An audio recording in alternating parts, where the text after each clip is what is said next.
రంగారెడ్డి జిల్లా రావిర్యాలలో జరిగిన SBI ATM చోరీ కేసును పోలీసులు ఛేదించారు. ఈ నెల 2న గ్యాస్ కటార్తో ఏటీఎంను కట్ చేసి సుమారు 69,900 రూపాయలు చోరీ చేశారు. రంగంలోనికి దిగిన రాచకొండ పోలీసులు హర్యానా, రాజస్థాన్ బోర్డర్కు చెందిన 5 నిందితులను అరెస్ట్ చేశారు. నిందితుల వద్ద నుంచి 4 లక్షల రూపాయల నగదు, కారును స్వాధీనం చేసుకున్నట్లు రాచకొండ సిపి సుధీర్ బాబు తెలిపారు. Intel, a lot of policing is happening in our commissionate limits.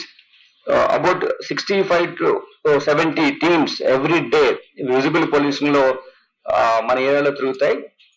AR నుంచి వచ్చిన అధికారులు కూడా ఒక సిస్టమేటిక్ గా లా అండ్ ఆర్డర్ పోలీసింగ్ లో ఉండాల్సిన మెలకువలు ఏం తెచ్చుకోవాలి, ఒక క్రిమినల్ పట్టుకోవాల్సిన అవసరాలు ఏంటివి, ఏం అబ్జర్వ్ చేయాలి అని ఒక కాంప్రహెన్సివ్ ఇంక్లూజివ్ పాలసీలో మేము ఏఆర్ అంటే ఓన్లీ ఆర్మ్డ్ రిజర్వ్ పనులే కాదు, సివిల్ పోలీస్ చేసే దాంట్లో అఫెన్సెస్ డిటెక్షన్ లో కానీ, ప్రివెన్షన్ లో కానీ, టెక్నాలజీ యూటిలైజేషన్ లో టెక్ టీమ్స్ లో కానీ ఇన్వాల్వ్ అయ్యి వాళ్ళు చేయాలనే ఒక కాంప్రహెన్సివ్ ఇంక్లూజివ్ పాలసీలో మేము ఎఫర్ట్స్ పెడుతున్న మూలంగా ఇంత పెద్ద అఫెన్స్ జరిగిన చాలా తక్కువ టైంలో డిటెక్ట్ చేయడంతో పాటు వేరే నేరాలలో కూడా వాళ్ళను ఇన్వాల్వ్ అనేది వాళ్ళ బ్యాడ్ తీస్తాం.